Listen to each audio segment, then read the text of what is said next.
Alright, hey everybody, welcome back to the channel. This is Rob here at Smirking Gun Reviews. As always, we are back now to talk more about The Boys, Season 1, Episode 3. It's called Get Some. So, full spoilers are ahead if you have not seen this episode. And we just jump right into it, man, because it's just like when A-Train blew through his girlfriend, poor Huey is covered in guts again, except this time it's not his girlfriend, it's Translucent Man. And it's pretty gross. Just all of a person getting dripped off of you. But if you watch Preacher, made by the same people and, you know, created by the same comic book mind, you're used to this kind of thing. Otherwise, you know, this is even more hardcore than Preacher gets it. But Preacher gets really hardcore. In fact, I can't say enough that if you haven't watched Preacher and you watch this, you have to watch Preacher. And just scooping him up with a shovel and everything. And poor Huey, I mean, you know, but you know, we see later on that he made his choice. Yeah, and you can't just leave when you ass-bomb America's sweetheart, as Billy so delicately puts it. And I get where Billy's coming from here. I mean, you can't trust Huey alone. You just can't. I mean, in any story where a character like this goes off on their own, they always fuck up. Always. So I like that they're smart enough to go, no way in fucking hell are you going anywhere by yourself. So Frenchie goes with him, and we get the whole slowing down of Homelander plan, which is throw Translucent Man's guts and everything that's left over into a zinc bag, and I love how he's got the 2 grenades, pops them, throws them. Carl Urban is just so fucking cool. We also, in the next scene with Starlight, we get the return of Malcolm Barrett to the Garth Ennis, is it Garth Ennis? World of comics. He was on Preacher. He was one of the, god damn it, hair whatever, the big bald dude on Preacher. He was one of the lackeys. And now he's a lapdog. He's somebody else's lapdog. He's the company lapdog there to try to sell Starlight on a new image, because all of a sudden the rape victim or the almost rape victim comes forward, and now it's a, you know, a boom for them, and they all this great publicity, and now they want to use that event to put her in a sexy costume. That's really all it is. They put all these, they say all these things, and they're so phony, and the way that they try to make her believe what they're saying is such, you know, she can read right through the bullshit. But it's just, you know, oh, you know, you're going to do so much good and all this stuff, and it's just a way to put her so that people can stare at her body. That's all it is. Yeah, capitalize on buzz, you know, capitalism. And, you know, she's like, I can't wear this. It tells a story. And you got to give it up to Malcolm Barrett, where he's just like, the level of bullshit that he puts on, it's easy to read, but it's hilarious. You know, he's just this phony asshole pretending to cry. It tells a story. Yeah, the story is people want to see what happens when you unzip the entire costume off of a superhero. Fucking A. But they tell her if she doesn't do it, she can't be a part of it. And so this is just going to be a thing the whole time. It's just going to, anytime she has a problem, they're going to do this to her. And so does she make this concession? You know, another thing that just sells a little bit more of her soul away to these people, just so that she can say she's part of this big group, and that pull that people would have towards, you know, that kind of fame. And how many parts of yourself would you sell when you know, this isn't just superheroing. This is selling an image. We got this whole A-Train race coming up with Shockwave, which is, you know, again, if these were good guys, I'd be waiting for it. You know, it's like when the Flash races Superman on Justice League. It's like, and not the movie.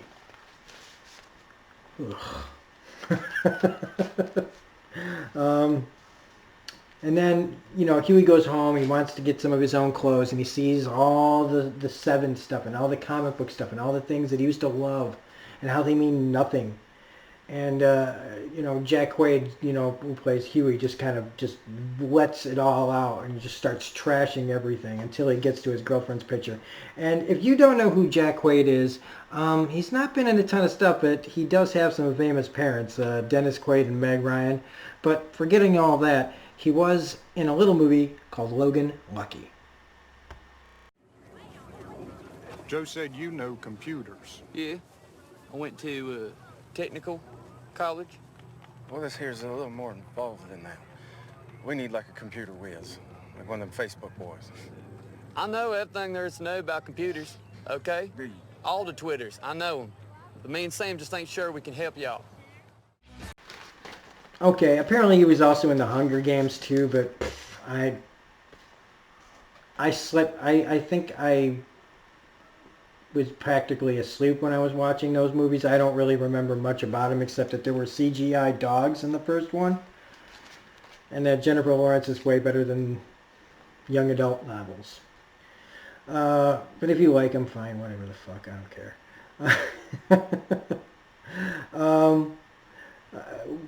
Frenchie talking about when he leaves the house and he's telling his dad, he kind of blows up on his dad.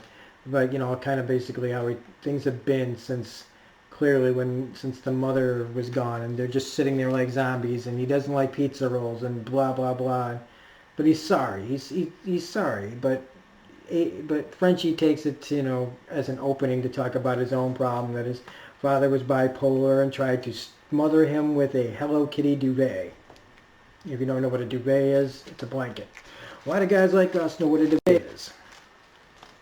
Sorry, Fight Club reference, sorry. There, I did what there's another video I did recently where I was talking about Hank McCoy Beast and how he would make a reference and then point out what it was from. And I just did the same thing. But we're now introduced to Mother's Milk, who, that's his real name. I thought that they were going to go sarcastic with it, but they don't. That's his name, unless that is a joke and they'll tell us later that it's a joke. But he's a guy who works in juvenile detention, and he appears to command a lot of respect, and he seems like really good. And so since you know that this is who Billy's going to see, it's like, why would somebody who clearly is trying to help people improve their lives after making mistakes would want to be, you know, tied up with Billy? But I know that they have a past, so maybe it's kind of one of those brothers in arms kind of thing. But I have never seen the actor who plays him, Laz Alonso, in anything, but you guys might remember him from this. I wouldn't, but you might.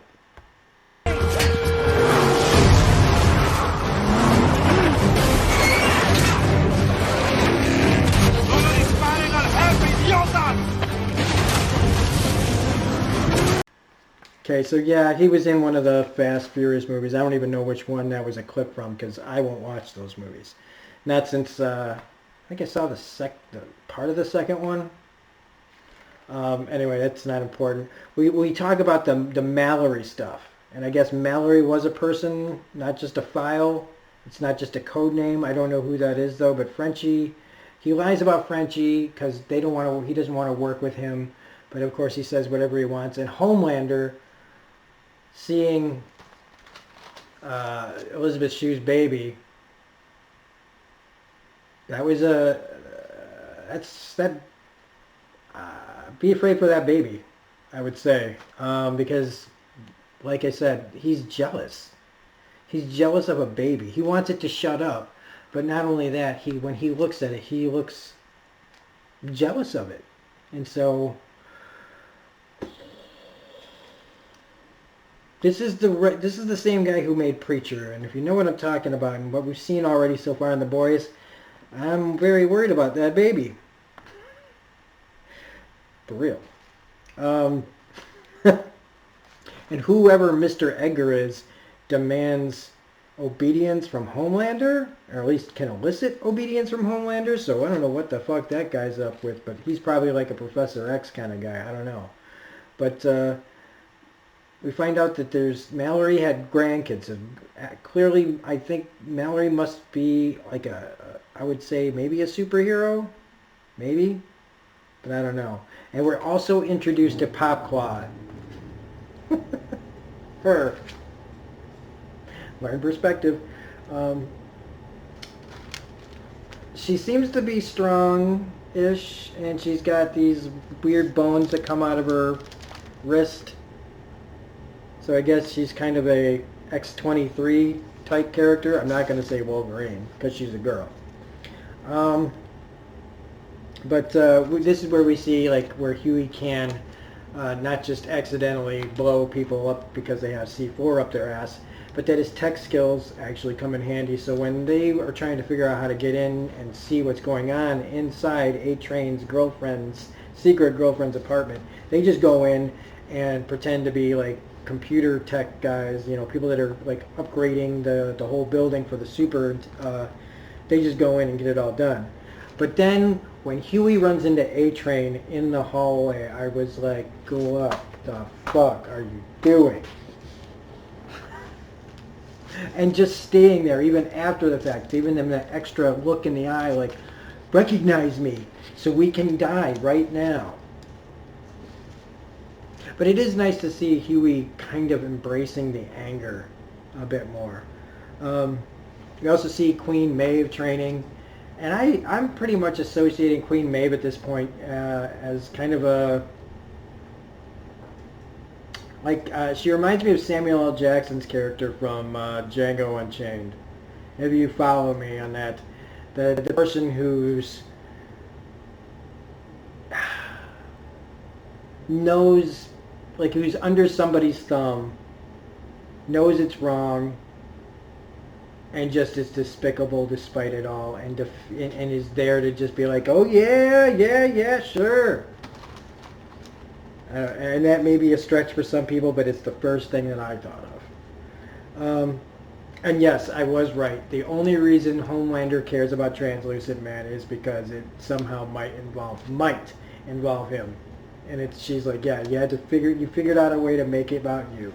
Because that's how people like him think, is that if something's wrong there, then it could somehow get back to me. And that's how guilty people behave. I would probably say, I don't know. But he does bring up a good point. He really does. Like, why are we afraid of this? Like, oh, they sign our paychecks. So what? You could use your powers to take whatever you want. And I'm not, saying that's how superheroes should be, but the way he is, it makes sense that his character would just take everything he wants and say, screw a paycheck. What do I need money for? I can just take whatever I want. So, I mean, there's got to be something else it really does, unless they're worried about the compound V.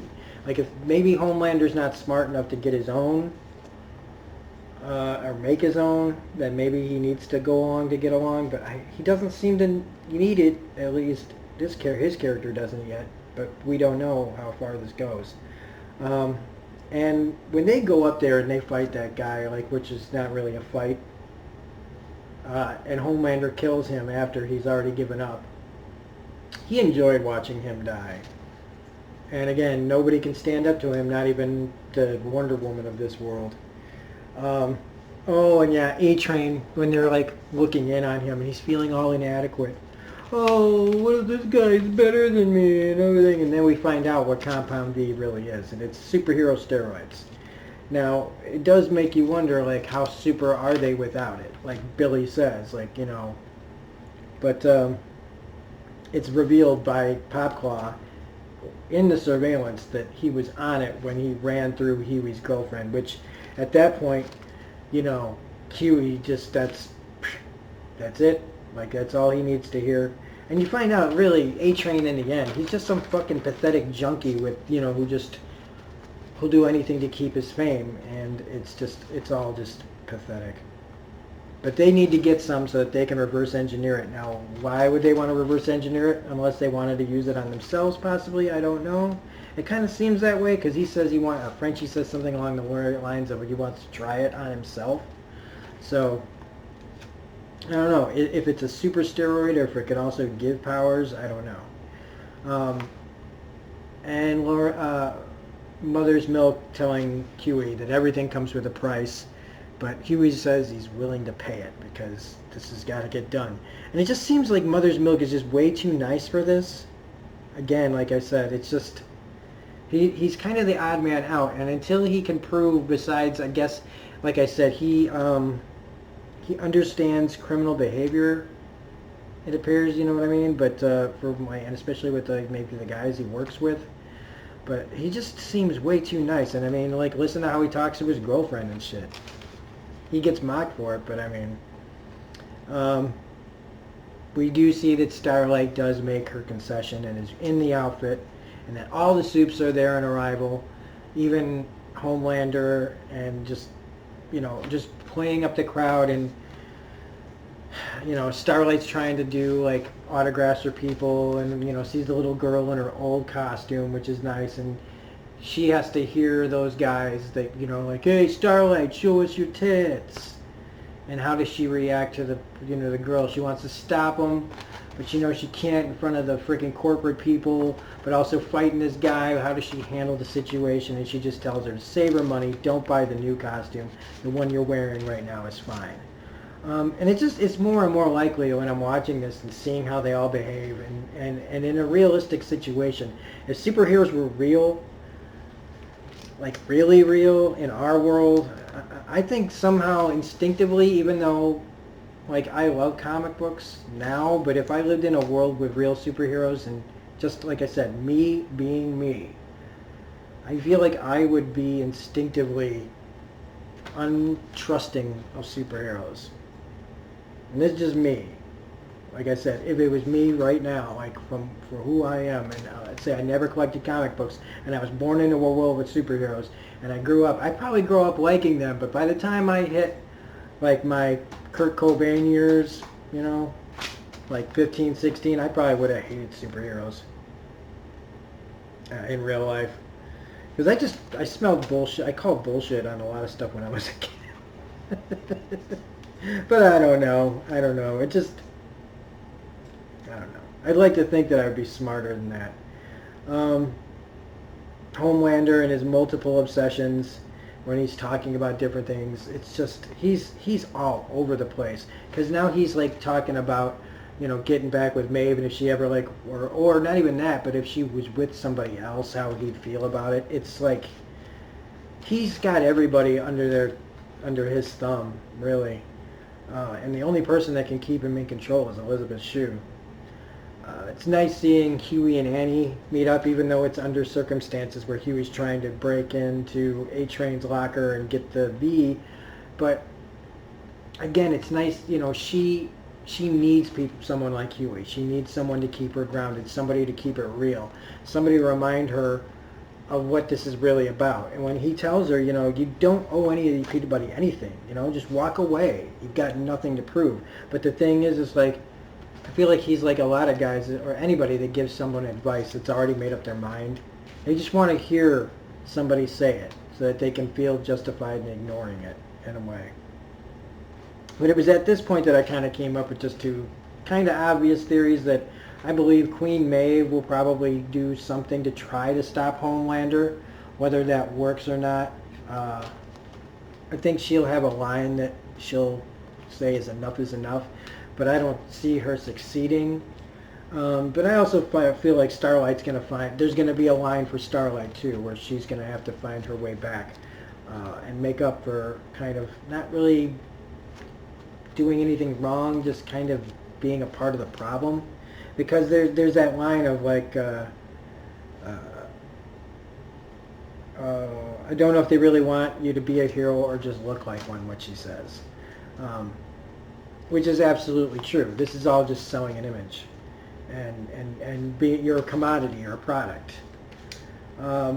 We see Popclaw taking V. And since he had eyeballed the junkie kit before, he knew what was going on, and so she takes the V, and she's all kinds of roided out, pumping iron, and her landlord Alec comes to the door, and they go, "Oh well, he's dead. Look, he's not getting out of this." And she decides, hey, what if I do other things for you instead of pay you rent? And so she proceeds to sit on his face. And then she has an orgasm. I'll put it lightly. That'll be the nice way of putting it. And as she climaxes, she crushes dude's face with her vagina.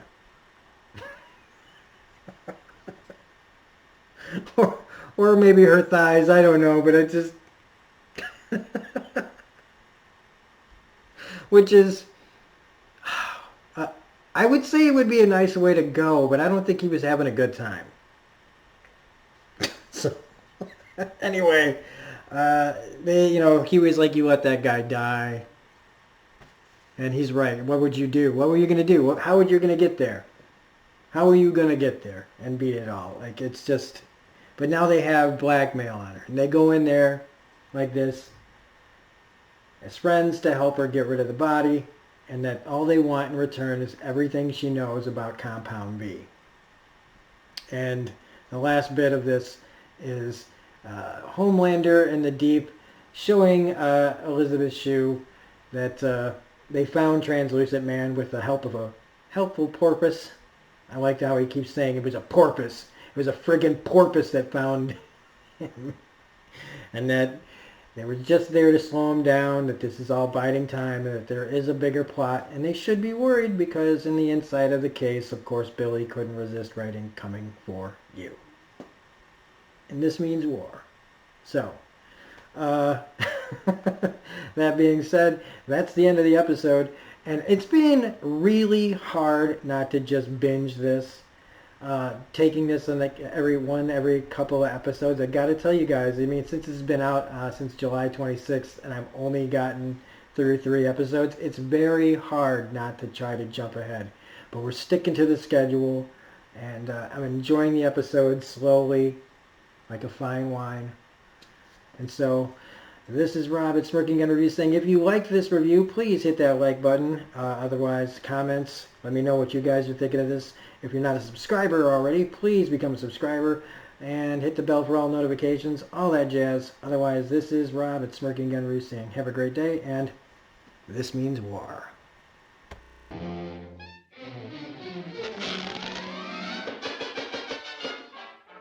Of course, this means war.